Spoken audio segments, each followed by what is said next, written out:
దౌలతాబాద్ మండలంలో వివిధ గ్రామాలలో మహిళా సమైక్య భవనాలు, సీసీ రోడ్ల పనులను ప్రారంభించిన చెరుకు శ్రీనివాస్ రెడ్డి.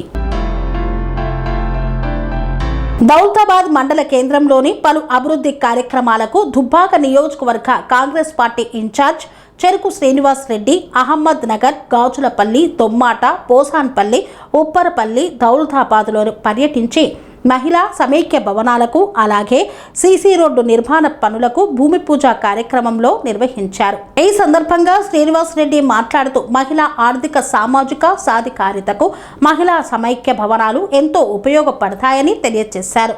మహిళా సంఘాల సమావేశాలు, శిక్షణ కార్యక్రమాలు మరియు స్వయం ఉపాధి కార్యక్రమాలకు ఈ భవనాలు ఉపయోగపడేలా ప్రభుత్వం కృషి చేస్తుందన్నారు. ఈ కార్యక్రమంలో దౌలతాబాద్ మండల అధ్యక్షులు జనగామ మల్లారెడ్డి, రాయపూల్ మండల అధ్యక్షులు జాల దుర్గా ప్రసాద్ ముదిరాజ్, జిల్లా ఉపాధ్యక్షులు పడాల రాములు తదితరులు పాల్గొన్నారు. దుబ్బాక నియోజకవర్గానికి యంగ్ ఇండికేటెడ్ స్కూల్ తక్షణమే శాంక్షన్ చేయాలని కోరినప్పుడు జాగా ఎక్కడ కూడా అవైలబుల్ లేదు. దుబ్బాక నియోజకవర్గంలో రాష్ట్రంలో 2 నియోజకవర్గాలనే చాంద్రాయణగుట్ట, శేర్లింగంపల్లి, దుబ్బాక ఈ 3 కాన్స్టిట్యున్సీలనే ల్యాండ్ అవైలబుల్ లేదు.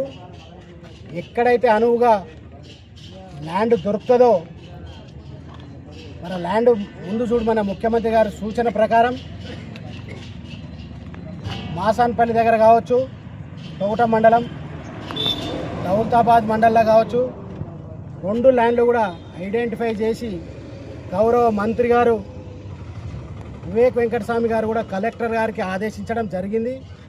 ఏదైతే నియోజకవర్గానికి అందరికీ సౌకర్యంగా ఉంటుందో మరి దానికి లెటర్ అండ్ ఆర్డర్స్ కలెక్టర్ గారు కూడా ఆదేశించిన తర్వాత గౌరవ ముఖ్యమంత్రి గారు 200 కోట్ల రూపాయలతోటి యంగ్ ఇండికేటర్ శాంక్షన్ చేసినందుకు దుబ్బాక ప్రజల తరఫున, దుబ్బాక కాంగ్రెస్ పార్టీ కార్యకర్తల నాయకుల తరఫున ధన్యవాదాలు తెలుపుతా ఉన్నా.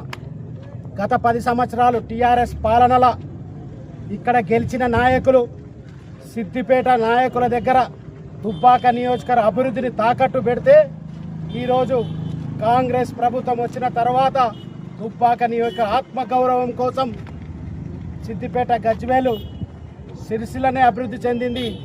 టీఆర్ఎస్ పాలన ఆ గెలిచిన నాయకులు దుబ్బాక అభివృద్ధి తుంగలో దొక్కి ఆ రోజు సిద్దిపేట నాయకులు వతాస్తు పలికిండ్రు. మరి ఈరోజు మళ్ళీ గౌరవ ముఖ్యమంత్రి గారు దుబ్బాక నియోజక ఆత్మగౌరవం కోసం ముత్యం రెడ్డి గారు ఏ విధంగా దుబ్బాక అభివృద్ధి ఆత్మగౌరవం కోసం పోరాడి అభివృద్ధి చేసిండో మళ్ళీ ఆ అభివృద్ధి కార్యక్రమాలు దుబ్బాక నియోజకవర్గానికి రావాలని గౌరవ ముఖ్యమంత్రి గారు ఇక్కడ శాసనసభ్యులు లేకున్నా మా సమగ్ర అభివృద్ధి జరగాలి ప్రతి నియోజకవర్గం, ఇది ప్రజాప్రభుత్వం, మళ్ళా దుబ్బాక అభివృద్ధి పదంలో నడవాలని చెప్పి గత 10 సంవత్సరాలు టీఆర్ఎస్ పాలన నిర్లక్ష్యానికి గురైన మళ్ళీ కాంగ్రెస్ ప్రభుత్వంలో అభివృద్ధి పదంలో ముందుకు పోవాలని చెప్పి 200 కోట్ల రూపాయలు ఇచ్చి యంగ్ ఇండికేటర్ ఇచ్చినందుకు మరొక్కసారి దుబ్బాక నియోజక ప్రధాన తరఫున ప్రత్యేక ధన్యవాదాలు చెప్తున్నా. జై కాంగ్రెస్.